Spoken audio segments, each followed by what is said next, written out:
Pinag-aaralan na ho namin kung anong krimen ang ididimanda namin dito sa opisyal sa AMLAC, Mm. pati rito kay Trililing. Dahil misrepresentation kumbaga estapa ang ginagawa ninyo. At nilalibel nyo na yung pamilya Mm. kahit na hindi totoo. Yan.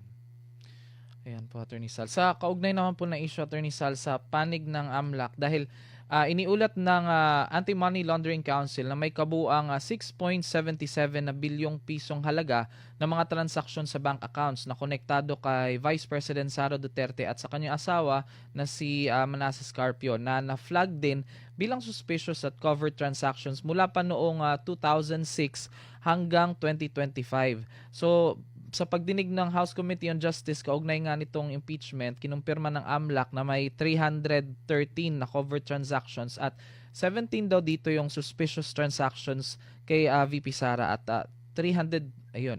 So may mga halaga daw na hindi malinaw ang pinagmulan o patutunguhan batay sa record. Napansin daw din ng AMLAC ang pagtaas daw ng transaksyon sa ilang taon kabilang yung mga panahon kung saan umabot sa daan-daang milyong piso yung annual transactions. Giit ng AMLAC, patuloy lamang silang nagmo-monitor ng financial movements batay sa mga ulat ng bangko. Pero Attorney Sal, from 2006 hanggang 2025 yung coverage nung yung mga transaction, Attorney Sal. Ano pong reaction nyo dito?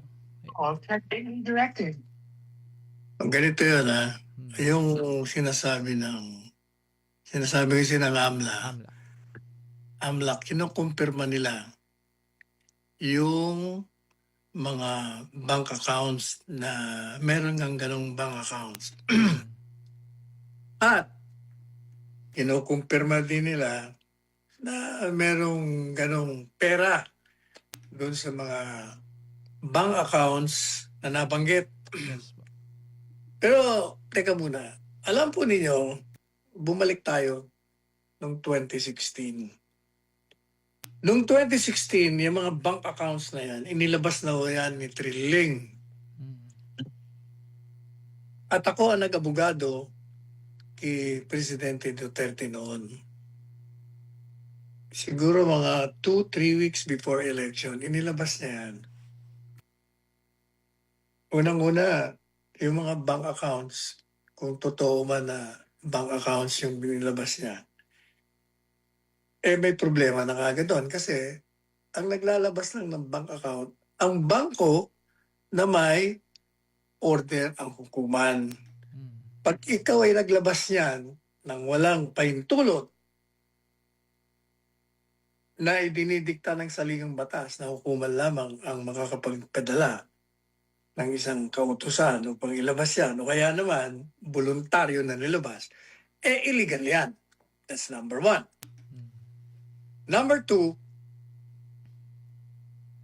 nung nag-waive si Presidente Duterte na buksan, lumabas doon sa bank account niya sa BPI, ang pera niya ay 16,000 lamang. Hindi yung 210 million na sinasabi niya na merong pera sa loob ng bangko. Pangalawa, meron na akong certification ng bangko, ang BPI noon. Kasi humingi ako sa kanila ng certification. Magpadala kayo ng pahayag o certification na mula nung binuksan niyang account na yan, walang transaksyon, walang deposito na umabot sa 210 million pesos. At sila sinabi nila talagang walang ganyan. Meron dito 16,000 ang balance niya. Ngayon, inuulit na naman ngayon ni Trillanes yan. Inilabas niya. Ito namang AMLAC. Alam niyo, nagpalit ng ano yan, nagpalit ng direktor. Kasi yung dating direktor, pinipilit nila na gumawa ng mga payag laban dito sa mag-asawang BP Sara at Mascarpio. Pati na kay Presidente Duterte, kay BP Sara, kay Hanelet, kay Kitty Latcha, kay Pulong. Meron silang pinagagawa. Ayaw gawin, kaya pinalitan. Oh, yun. Ang AMLAC, ang trabaho po niyan, pag humigit ng half million o 500 piso ang deposito mo, automatic na monitor na nila yan. Minomonitor nila ang pasok at ang labas ng pera mo. Mm. Ang prinisinta nila, kasi sabi niya, meron ganitong 56 million, halimbawa. Sabi ng AMLA, totoo yan. Meron ganyan. Pero hindi yung ibig sabihin na yung 56 million na yun, talagang 56 million pesos yun. Bakit kanyo? Ganito, halimbawa, meron kayong deposit na 10 milyon sa bangko ninyo. Pag yan 10 milyon, siyempre nasa pangalan niya, di ba? Pag yan 10 milyon na yan, tinime deposit mo, makikita kagad yan sa AMLAC. Yung paglabas ng 10 million mo, record na nila, 10 million. Meron 10 million dito.